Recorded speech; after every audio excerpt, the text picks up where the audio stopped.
Good evening. Welcome to Torah Anytime. Welcome to everyone here in Beis Medrash Rabbi Chaim and Yidden around the world. It's the last shir before Pesach, before Leila Seder. Erev Shabbos Parshas Tzav, also Parshas Shabbos Hagadol. Actually, this year Shabbos Hagadol works out, as Rabbi Yitzi says, by Bayayim. Because what makes it great, as it says in the Torah, is that on this day was when Klal Yisrael took for the first time the carbon Pesach and tied it to the bed for 4 days. And that day happened to have been Shabbos, and there was Yud LaChodesh, and every year Shabbos Hagadol commemorates that day. That's what we're going to talk about in today's Zera Shimshon, and that's a haschola really for Yetzias Mitzrayim. Turn to page Tav Kuf Samach. Tav Kuf Samach, letter Zayin, Parshas Boy, letter Zayin. Tonight's Zera Shimshon is sponsored by Sam Koenig. The schus we should be zoicha to experience Pesach as per the Maral's Torah. And for Berger, from him, Le'iloi Nishmas Eliyahu ben Shimshon Alevi, whose yard side is Beis Pesach. V'hagofen hatzloche gezind parnusa nachas l'chol Yisrael. Parnusa berevach ubechaved ad belidai for Yosef ben Chan Esther Roize, Shloime Yosef ben Rachel, Chaim Hillel ben Karen Sivia, Meir ben Miriam, Elazar ben Mato, and Yitzchak Michal ben Baruch. Bez Hashem, when all you guys get rich, make sure to sponsor Zera Shimshon as well as a payback. Fine. They're all share people. They're all shir, Baruch Hashem. Zog the Heilige Zera Shimshon on the pasuk. Dabru el kol adas b'nei Yisrael leimar. Gentlemen, you see where this is? Dabru el kol adas, a fascinating Zera Shimshon. This Zera Shimshon talks about on Rosh Chodesh how Moshe Rabbeinu was now being told for the first time to give Klal Yisrael divrei Torah. Moshe Rabbeinu was speaking b'shem the Eibishter for an entire year. The Makkos, as it says in the Gemara, in the Mishnah, in Idias, was Mishpat Mitzrayim Shtei Mesrei Chodesh. So Moshe Rabbeinu had come from Har Sinai, where the Eibishter had met him, and had spoken to Klal Yisrael and told them about the fact that the Eibishter was going to take them out. Like it says, Vayaminu ha'am, they believed, but this is different. This is different.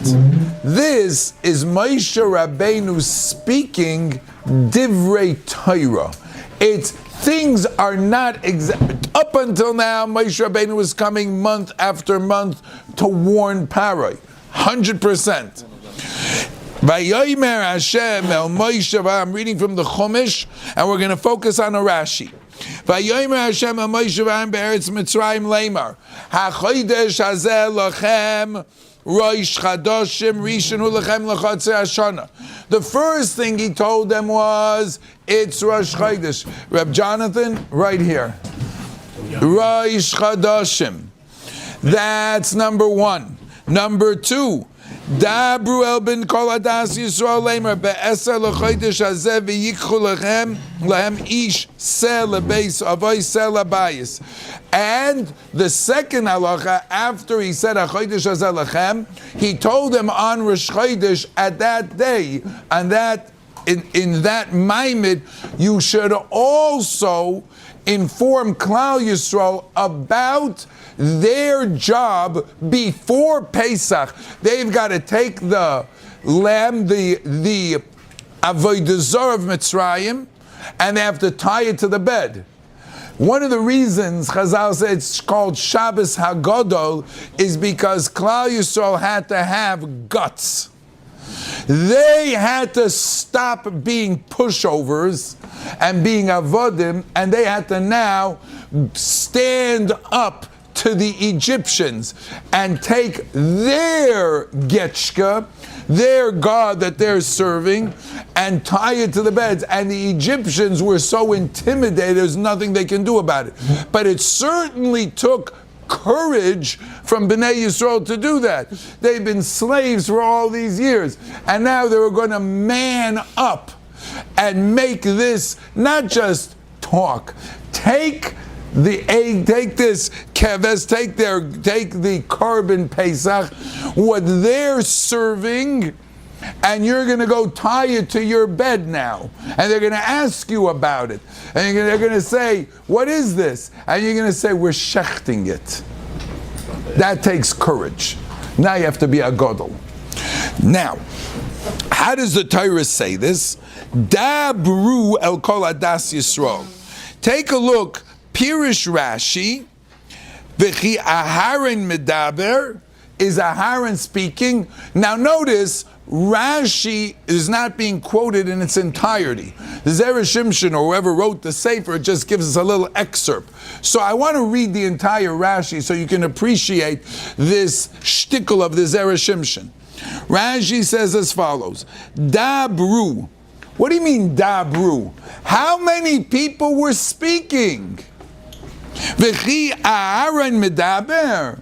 It wasn't Aaron who was speaking. If Aaron did speak, it was back in the beginning. It was right early on. Not when it came to saying Divrei Torah. Halakmar nemar v'ato tedaber v'daber b'nei Yisrael leimor. Ella. Do you know what Dabru means? Says the Zera Shimshon. Choilkim kavod ze lozeh. Each one, Moshe v'Aaron, would show respect to each other. The oimrim ze lozeh, and each one would say lamdeni. What does that mean? Lamdeni. Teach me. Ki'ilu, state in Rashi, Rashi is quoting for us a mechilta. Each one, Moshe would ask Aaron, how should I say it? How should we explain it to Klal Yisrael? And Aaron would say to Moshe, you tell me, my dear brother, how should we do it? Consulting each other. That consulting each other b'derech shel limud, in a very humble way, each one asking the other to help him and assist him in how to have this said. Therefore, v'hadavar yoytze bebein shnehem ki'ilu shnehem medabrim. The finished product that came to Klal Yisrael, although Moshe Rabbeinu was the only one to give it, however, says Rashi, it was a finished product through both Moshe and Aaron, through their collective discussion and their humility. That's how these words came to Klal Yisrael. Azoy steht in Rashi. Now, let's take a look at the Zera Shimshon. Says the Zera Shimshon, Mefarshim dachu atzim lavan kavanas Rashi, vos viler. Why is Rashi quoting the Mechilta over here? I understand what he's saying. Aber why is he saying it? What's the message here and now? Zog the Heilige Zera Shimshon v'nirish Rashi hidgish medichsiv dabru b'loshen rabim. Because it says dabru, the imba loimer dabru shneim b'yachad zei efshar. Obviously, it doesn't mean they should both speak at the same time. We know there's a concept called trei koili loy mishtama. You can't hear two people saying at the same time. When two people are talking, it becomes confusing, right? That's why when we give the shir, Doilam asks the other people to learn quietly. Trei koili loy mishtame, mekenish terin. And the Gemara says in Megillah, the bedvar Torah ke trei koili loy mishtame, kol shkem beparsha chamur bezu. Dafka, there's certain times when trei koili is mishtame. You want to hear something interesting? When people sing, the more people sing together, the nicer it is. What happened to the problem of Trei Koili Loy Mishtama? Why is Trei Koili Loy Mishtama not a problem when you sing together? Because the singing comes from the heart. It's a kim von Herz. It comes from the heart. When we speaks, it comes from the seichel, right? It's coming from a different place. I'm sorry? The Gemara over there says, because it's very chavivin, something which is beloved. So it came from the hearts. So it can't mean dabru that they both have to saying together, because trei koydei loy mishtama. And maybe it means that Moshe should say it and Aaron should explain it. Because I can't speak. So the Eibishter told Moshe Rabbeinu eventually, so you'll send Aaron, you'll say it, and Aaron will be your translator. So by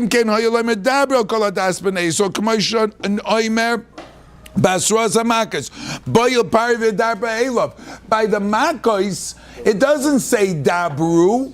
By the Makkos, we sort of know how to figure it out. HaKadosh Baruch Hu tells Moshe, daber al parei, boy daber al parei. He needs to understand. Aaron will already explain it to him. We don't use the lashon of dabru. Even though Aaron was explaining it, there you didn't use the lashon of dabru. So why here?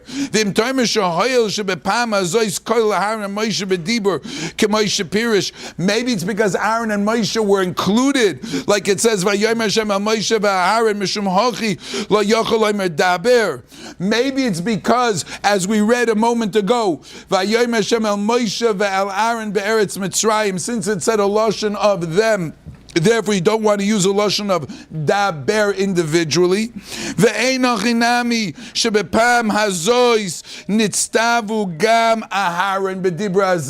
Maybe in this story, because of Achodesh Hazeh, it says in the Chumash explicitly that Moshe and Aaron were included, A, and B, therefore it says dabru. But I have a different problem, because im kena psukim soisum zebezeh shari kvar kola lanu akasav daber atos kola sharatzaveko. It says earlier, and Rashi mentions this, you're going to be what, even though I'm telling Aaron about this, I'm giving him the covet, but he's not speaking, you're speaking. V'oid matzinu because of Elam vayikra Moshe l'chozikna Yisrael ein omer vayikru Moshe v'Aaron. So even though Aaron was there with them, v'im isash Aaron etztava k'Moshe lama loikiyam avdibur shalmokem. Why didn't he do it? It's mashma that only Moshe was told. So what does it mean over here, dabru? Why is it dabru? Says the Zera Shimshon, an unbelievable yisoid. Elavadai tzorich loimer. Even though I know Moshe Rabbeinu was the only one speaking, Beloshen Rabim lo hoyet tzivu l'shneim. Elo lefi shahoyu regilim bekach lechalek kovod ze leze b'shar hazmanim. I want you to know, when it says Hinei matoiv u'manoyim sheves Achim Gam Yachad, Moshe and Aaron were both leaders, but they were the perfect example of what it meant to have not just brotherly love, but respect. Moshe gave covet to Aaron, his older brother, and Aaron, who gave covet to his younger brother. I don't know if the Olam remembers, but we said the reason that Aaron was Zoicha, that the Urim V'Tumim was placed on his heart, Gemara Shabbos Kuf Lamed Tes, and the name of Hashem would light up, and when the Eibusher would talk, he would talk and would light up, and it was on Aaron's hearts. Why? Says Rashi, because his heart was Azah Oizga Arbeta hearts, that he had no negias and no jealousy. When Moshe Rabbeinu was in Golus for years, when Paroi chased him out, and Moshe was living by Yisroi, whenever the Eibishter needed to talk to Klal Yisrael, he spoke to Aharon HaKohen. Aharon was the spokesman of the Eibishter throughout that entire Tkufa. And when Moshe Rabbeinu came and said the Eibishter chose me, and he didn't want to go. He said, Aaron, achicha hoylech likroscha. He's going ahead of you. V'ra'acha v'samach beliboy. You know what that means? If you're in charge of a company, or you're in charge, you have a very chush of a position, and then someone else takes your position. How does that feel? And if it's your brother, and he's taking your position, and Aaron HaKohen lost his position to his baby brother, Moshe Rabbeinu. Over the Torah Kedosha says, "V'ro'o achicha v'samach beliboy." He's going to be happy for you. That heart has the Urim v'Tumim on its chest. Now that's a heart was fargins 100%. Says the Zera Shimshon. And Moshe Rabbeinu doch gewein anav mikol adam. So Moshe Rabbeinu Zicher said, Aaron, du bist größer von mir. You're bigger than me. Lefi, shoyregilim bekach lechalek koved zeh b'shar hazmanim. Umishum hochi amru lehem dabru lefi minhag shelachem. V'loi bo hakosov elo loidia shevacham.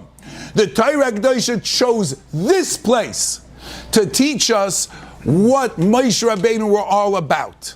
Why this place? Now listen to this.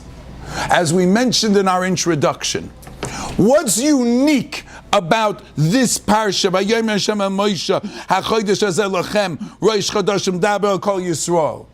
Because up until now, it's true Moshe spoke to Klal Yisrael, but the conversations were all about, let my people go. It was all about the makkahs that were coming up. Up until now, it was the Eibishter remembers who you are. Don't despair. He'll take you out of Egypt.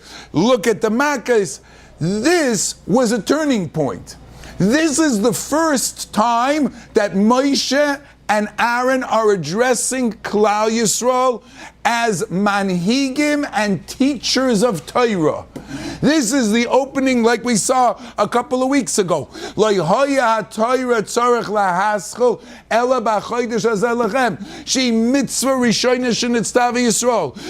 should know that Klal Yisrael, before Mount Sinai, before Har Sinai, already was given Torah in Egypt. They needed a schus. They needed to be involved with Torah mitzvahs so they should be able to get out. When the Torah opens its doors and teaches us about the Kabbalah HaTorah and the Nesinas HaTorah, it wants you to know a message. The Torah was coming from two brothers that had exemplary midos.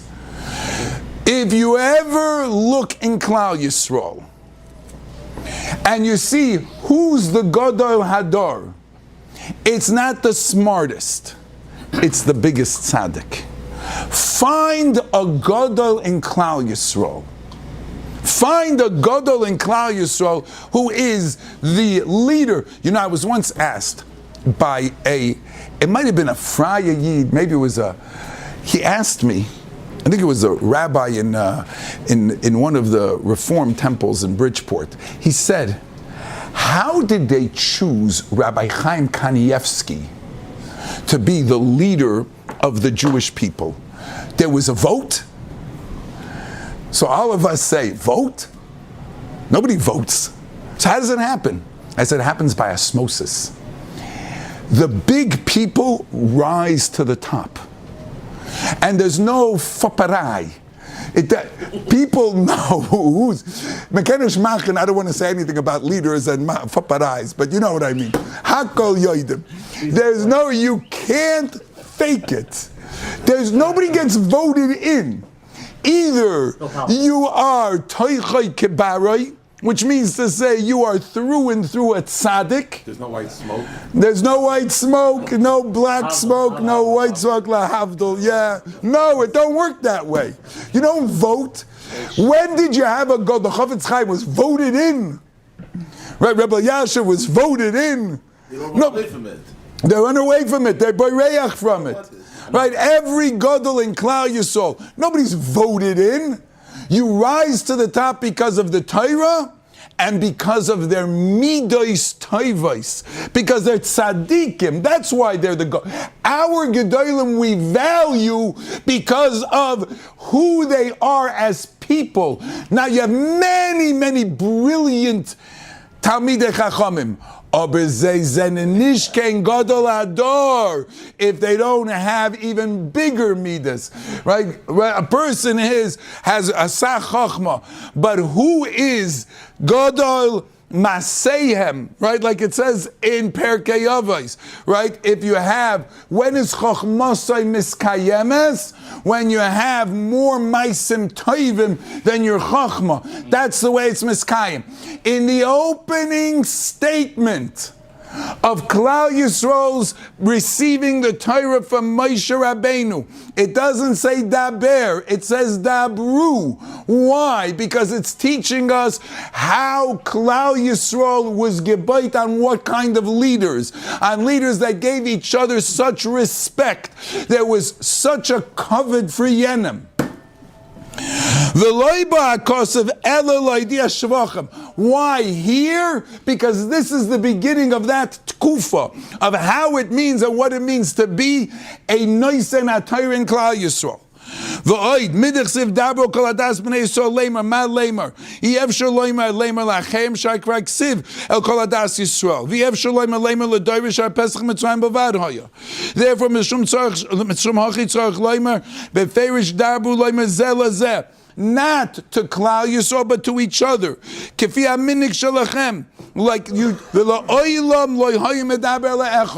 really one person was speaking, but the way they gave each other kavod, it was like a dabru.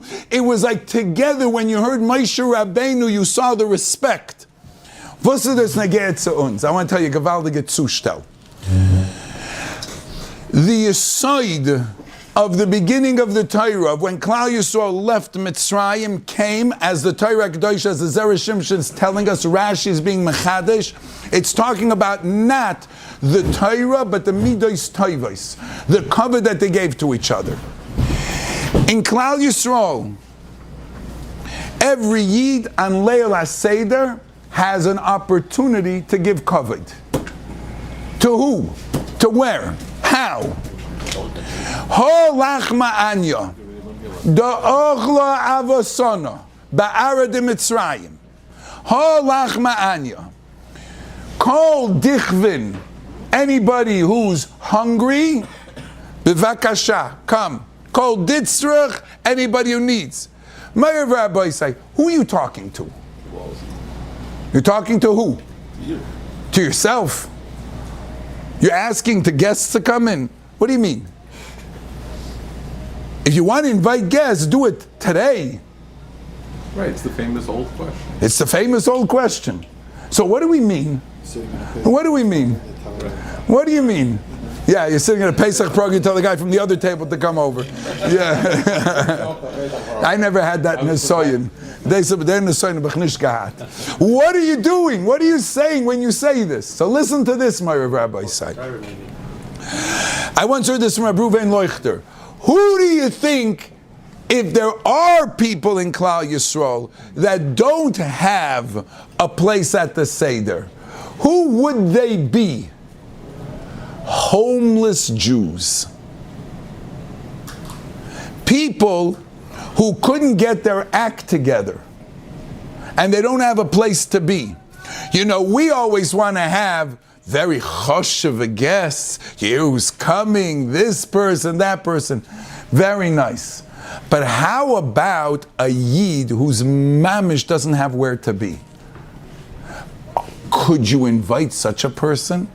Because at Leil HaSeder, if there's somebody who doesn't have a platz, he probably didn't take a shower for a few days, sleeping on a park bench. Or if he has a place, nobody invited them. Can you invite such a person? The answer is, The level that Klal Yisrael has to have to be mechabed another yid, no matter who, what, where, and how, but this yid needs a place. That's the secret to Geula. That's the secret to redemption. And that's not an easy avodah. To love any and every Jew unconditionally. Yaakov Avinu, when he was on his deathbed, he wanted to tell Klal Yisrael, his children, when Mashiach is coming. What happened? You know what happened? Shechina went away, right? So he thought that maybe some of my kids, or somebody might be an imposter. There might be an Esav. It's Gemara in Psachim, Daf Nun Vav.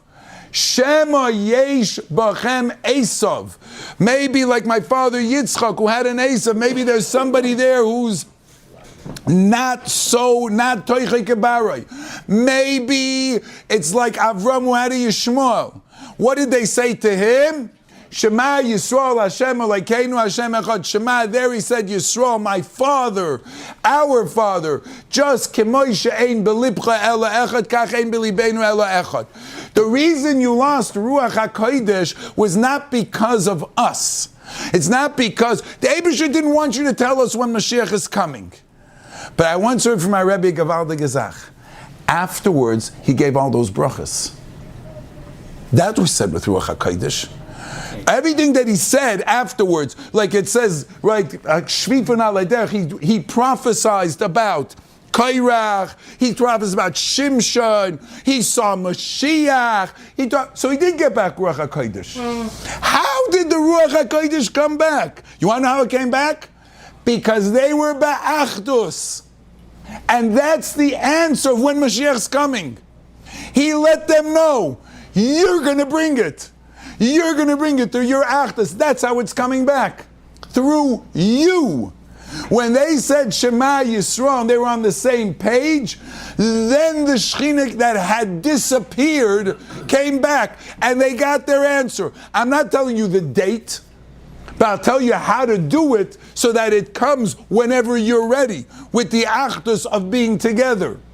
When Klal Yisrael saw for the first time Moshe Rabbeinu telling them in Mitzrayim what was expected of them, that Mishchu ukchu lechu, go ahead and take selabais. When he told them that message, it was a dabru. It came out from both of them. Right? It came together, not as an individual. It came from Moshe, but you could hear in Moshe Rabbeinu's commandment that it was coming from the shutfis of him and his brother. You could hear that it was coming from Zebeda. And that's Kol Dichvin. And that's the pshat of Kol Dichvin. Kol Dichvin means everybody who needs a place. By the way, there are boys and girls who are stuck in Eretz Yisrael. And they keep two Sidorim. They keep two Sidorim. Most people in Israel today are keeping one Seder. So, Achenu Kol Beis Yisrael, whoever hears this broadcast on Torah anytime or YouTube or anyone who should be aware, someone called me up today about his 25-year-old sister who's stuck there. Where am I getting a second Seder from? Where am I getting the meals from? She's stuck. So there are dichvins and there are ditztrach that are now in Eretz Yisrael this year. So that Achenu Kol Beis Yisrael will have an opportunity for those bachrim and girls and families that are there that couldn't get back, especially the singles, to invite them, even if you're not making a Seder, but you can have the opportunity to make a Seder for them and be Mekayim, that mitzvah of kol dichvin and kol ditzruch. We should be zoicha be'ezras Hashem Yisbarach kulanu. The yisoid of what will bring us the geula b'mehera v'ameinu is the achdus between us. There's no chilik. Whatever you are, whether, like we always say, Hasidish, Litvish, Sfardi, Ashkenazi, we're all part of the same family. It happens over here in China all the time. Yeah? An amazing voice. Shema Yisrael.